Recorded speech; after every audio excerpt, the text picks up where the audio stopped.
Estamos chegando ao fim do ano.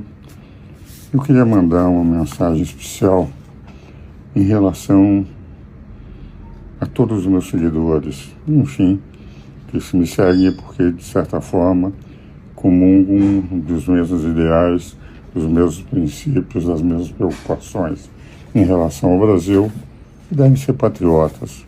Eu, um velho de 89 anos, continuando a refletir sobre o Brasil, porque amo minha pátria. Tenho certeza que aqueles que me seguem também têm o mesmo amor pela pátria que eu tenho. Mas queria fazer um rápido apanhado desse fim de ano. Eu estou convencido, eu pessoalmente, de que dia 8 de janeiro foi uma baderna que teria que ser punida, mas não houve golpe de Estado. Reiterei repetidas vezes, por ser professor da Escola do Comando de Estado-Maior do Exército durante 33 anos, que as Forças Armadas jamais dariam um golpe. Conhecia aqueles que estavam nas Forças Armadas, muitos deles, a grande maioria, tendo ouvido as minhas aulas.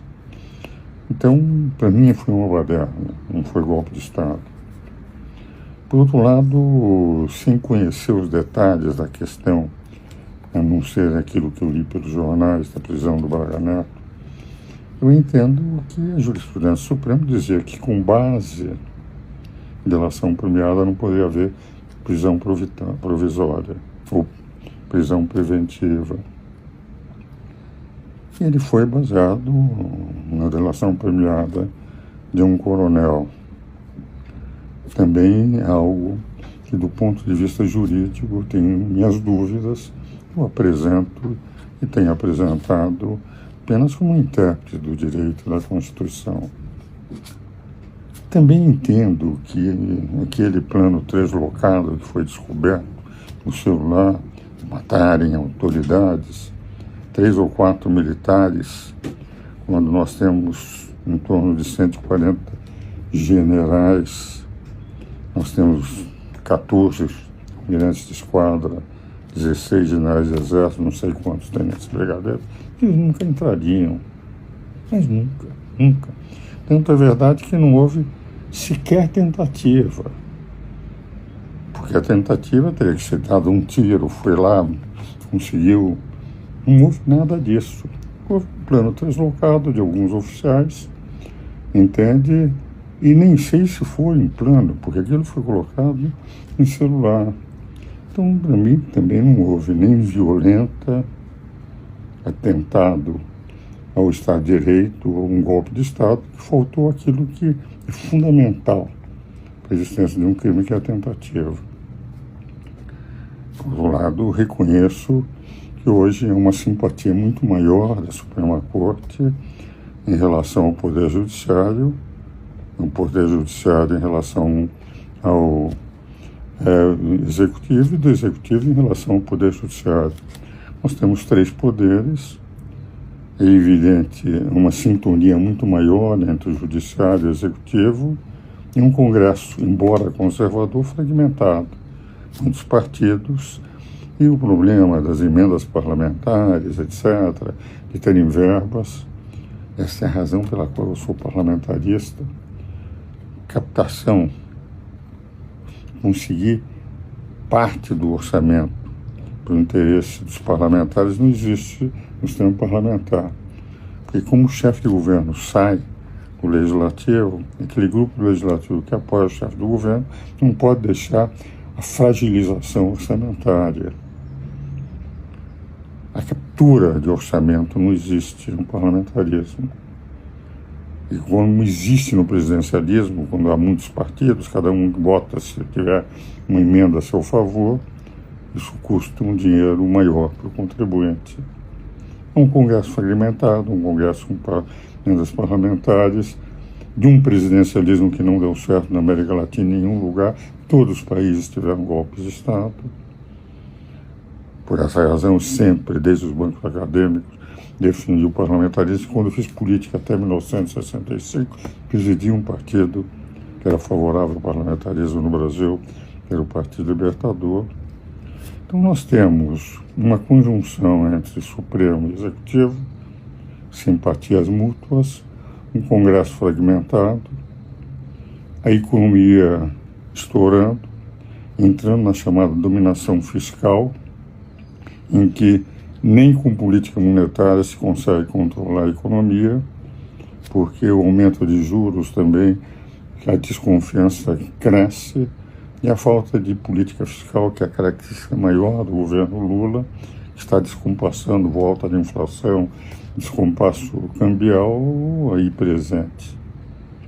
Então nós estamos num fim de ano em que, depois de 2 anos do governo Lula, tivemos um aumento do endividamento, uma fragilização da política econômica, uma simpatia maior do Supremo para o Executivo, umas narrativas, porque, com todo o respeito que sempre tive e digo aqui para os ministros do Supremo, não houve tentativa, porque não houve um ato sequer que poderia ter caracterizado como tentativa. Como dizia o ministro da Defesa, do ministro Múcio, no dia 8 de janeiro não tinha um líder sequer, quem era o líder que estava liderando aquilo, não havia uma arma, não foi necessário nenhum tiro. Apesar de ter tido a informação do governo do presidente Lula, não fez nada, porque recebeu todas as informações para se proteger, e até hoje o Supremo não procurou saber a omissão, o porquê da omissão. Não foi punido ninguém pela omissão monumental que houve no dia 8 de janeiro, o que não aconteceu em São Paulo. O secretário de Justiça reforçou onde havia multidões, a polícia militar, para que não houvesse qualquer tipo de depredação. Então nós temos ainda um país rachado pelas radicalizações, pelos ódios, com participação dos 3 poderes. E o que eu gostaria nessa mensagem final de Natal, não sei se chegarei até o próximo ano, ao Natal do próximo ano, do começo do ano de 2026, com todas as minhas deficiências e problemas físicos, a gente pensasse num Brasil melhor. Nós procurássemos efetivamente ver se conseguimos diminuir as radicalizações, os ódios, as narrativas, examinarmos os fatos, como dizia Roberto Campos no prefácio do meu livro Desenvolvimento Econômico. Quem não conhece os fatos não evita a fatalidade. E conhecer os fatos é ter a coragem de ver os fatos como eles são, e não as narrativas que nós gostaríamos que fosse e que não são.